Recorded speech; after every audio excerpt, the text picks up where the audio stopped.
Man skal kunne overskue at leve i 50 minusgrader og indimellem føle sig lille bitte på indlandsisen.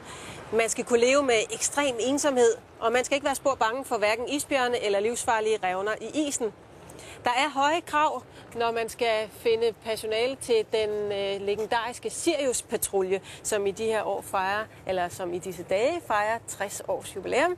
Og i den anledning så er jeg så heldig at have fået besøg af to, nemlig Asger Fredslund. Velkommen til dig, Asger, og også til Per Jessen. Tak. Per, når nu man får at vide, at man skal afsted på sådan en tur der, hvad er det så, man skal forberede sig på sådan mentalt? Jeg kan sige, allerede inden man får at vide, at man skal afsted, der var man igennem 7 måneders udvælgelse, hvor man lærer alt fra at lave lidt mad og køre på en symaskine til at operere hinanden og skyde.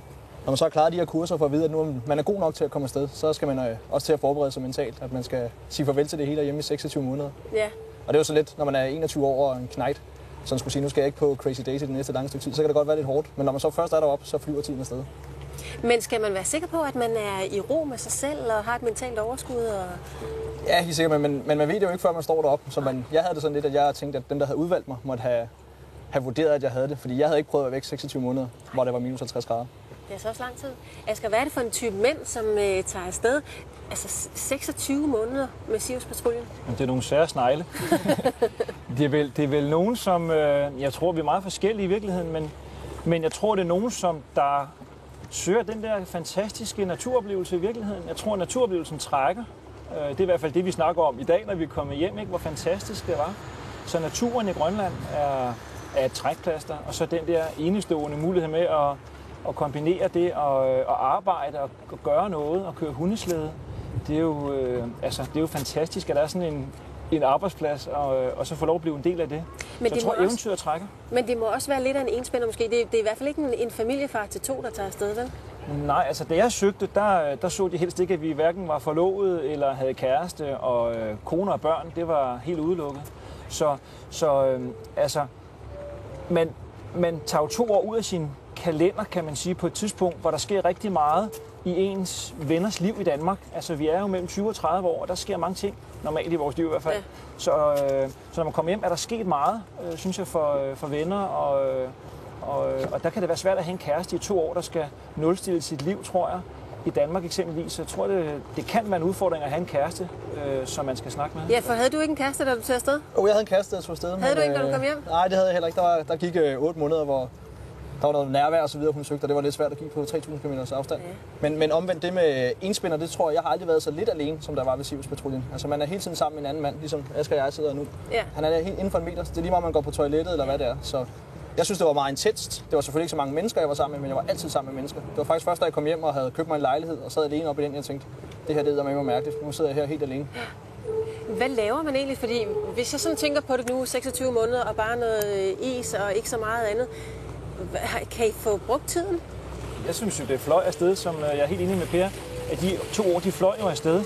Men det er jo et tegn på, at der er sket noget, og man har været i gang. Og så er der også perioder, hvor man bare ligger og kigger ind i teltet, fordi det er dårligt vejr. Jeg har prøvet at ligge 6,5 døgn i en snestorm, og det er jo lang tid en sovepose. Men det er så en anden oplevelse, fordi den er også ekstrem at ligge i en orkan i et telt. Men jo, tiden den farer afsted. Jeg vil faktisk sige, at det, at man er aktiv hele tiden, gør, at tiden den går. Så jeg oplever det ikke som kedsommeligt. Tværtimod er nok de 2 år, der er fløjet hurtigst afsted, hvis jeg ser tilbage. Så der er sket mange ting. Jeg synes, det var... Det her med, at man er sammen 2... Nu er det ikke jer 2, der har været afsted sammen. Vi har haft hver sin makker. Men altså, hvor meget har man at tale om? Altså, bare en uge i telt, så har man jo noget at tale om det meste. Kan man blive ved med at finde emner? Ja, man kan sige, de første par uger, der snakker man rigtig meget sammen. Men så starter jeg lige så stille. Men man får læst nyhederne op hver dag, som der bliver læst op over radioen. Så man kan høre på sådan en lille radio, hvad der nu er sket rundt omkring i verden. Det er rigtig svært at forholde sig til, men det giver nogle emner at snakke om. Plus man har mulighed for at få læst e-mails op. Men det er klart, til sidst, der snakker man ikke så meget, som man gjorde i starten. Ja, det her med at forholde sig til, hvad der sker i verden. Der var en af jer, der var afsted, da der var den store tsunami. Ja, det var dig, Per. Ja, meget, meget mærkelig oplevelse at vide, at der var døde så mange mennesker. Og det her med, at det var en bølge og lugten af rød, som de sådan meget beskrev i fjernsynet. Det var utrolig langt fra den virkelighed, når man boede i en fryser, sådan at forholde sig til, når man var der. Og sådan havde det med mange ting også, for eksempel, der blev udskrevet valg. Altså man vil jo gerne engagere i det, men det er sådan lidt, når man lever i sin egen lille verden, 12 mand, så er det ikke det, der fylder mest. Asger, når man så er afsted, og så 2 mænd, Ryger der lidt af den her almindelige høflighed? Får man nogle dårlige vaner? Det ved jeg jo ikke, for så skal man se det ud fra, ikke? Altså, men jeg synes faktisk, at jeg var i Jugoslavien, og der synes jeg... Jeg var i Jugoslavien før jeg var ved Sirius som soldat. Der synes jeg, at tonen var meget mere rå, og det var meget mere mandsjuvenistisk i virkeligheden, hvor jeg husker Sirius-tiden som, at vi faktisk gjorde os umage med at være høflige. Så jeg mindes egentlig en tid, hvor vi... den her høflige tone i teltet gjorde vi noget ud af, egentlig for at holde respekten og den der respekt for hinanden og den gode atmosfære. Det kan da godt være, at man fiser på et tidspunkt, hvor man ikke vil fise hjemme ved bordet, men altså, så kan det også være, at man gør makkerne opmærksom på, at nu lugter her dårligt, hvis du skal ud af teltet. Ikke? Så det kan man så være, at man gør det. Men jeg husker det faktisk som om, at der var en ordentlig tone, og man var god ved hinanden. Kan man holde hinanden ud, når man kommer hjem efter så lang tid? Bliver man bedste venner, eller hvad? Jeg ved ikke, om man kender hinanden rigtig, rigtig godt. Ja. Men jeg vil sige, de to, som jeg kørte sammen med, jeg synes, det var nogle fantastiske fyre. Men det er måske ikke de første, jeg vil invitere ud på teltur, netop fordi man har været så intens sammen. Ja. Så bedste venner er man måske ikke, men man er rigtig, rigtig gode venner, og de ved noget om mig, som der ikke er ret mange mennesker, der ved, fordi vi har levet så tæt. Hvad er det egentlig, der er farligt ved at tage afsted? Jamen, der kan være nogle helt konkrete ting, altså situationer, hvor isen for eksempel er tynd, hvor man skal køre hen over nogle passager, og det er jo et problem, som der ikke er blevet mindre, fordi det er blevet varmere. Så isen er svær at passere nogle steder, og det har ændret sig inden for de sidste 20 år dramatisk. Så det kan være tynd is, vil jeg sige, som en fare. Der er jo dyr deroppe også, isbjørn man kan møde.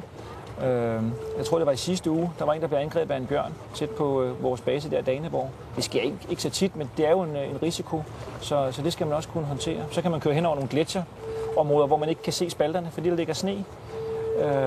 Så det er en form for fare. Men der kan også være en fare for, at makkerskabet ikke fungerer. Og det er måske en meget større fare, tænker jeg, hvis man pludselig går galt af hinanden. Jeg har været rigtig privilegeret at have 2 gode makkere, men jeg har også set eksempler på nogen, der ikke har arbejdet så godt sammen. Og det tror jeg, så bliver det nemlig farligt, fordi de ikke hjælper hinanden. Så det er måske en af de allerstørste farer, at man ikke får samarbejdet til at fungere, eller man ikke kan forstå hinanden. Så er man altså på den, hvis man sidder så langt væk, og der kun er de 2. Ja, men ved I hvad, I skal have tak, fordi I kom herind, og jeg kan forstå, at der er meget mere, det er lettere at rekruttere folk, efter blandt andet Kronprinsen har været en tur med Sirius-patruljen Sirius 2000. Tak skal I have, fordi I fortalte om det. Og kvinder må ikke søge. Det er jo ærgerligt, men sådan er det. Tak.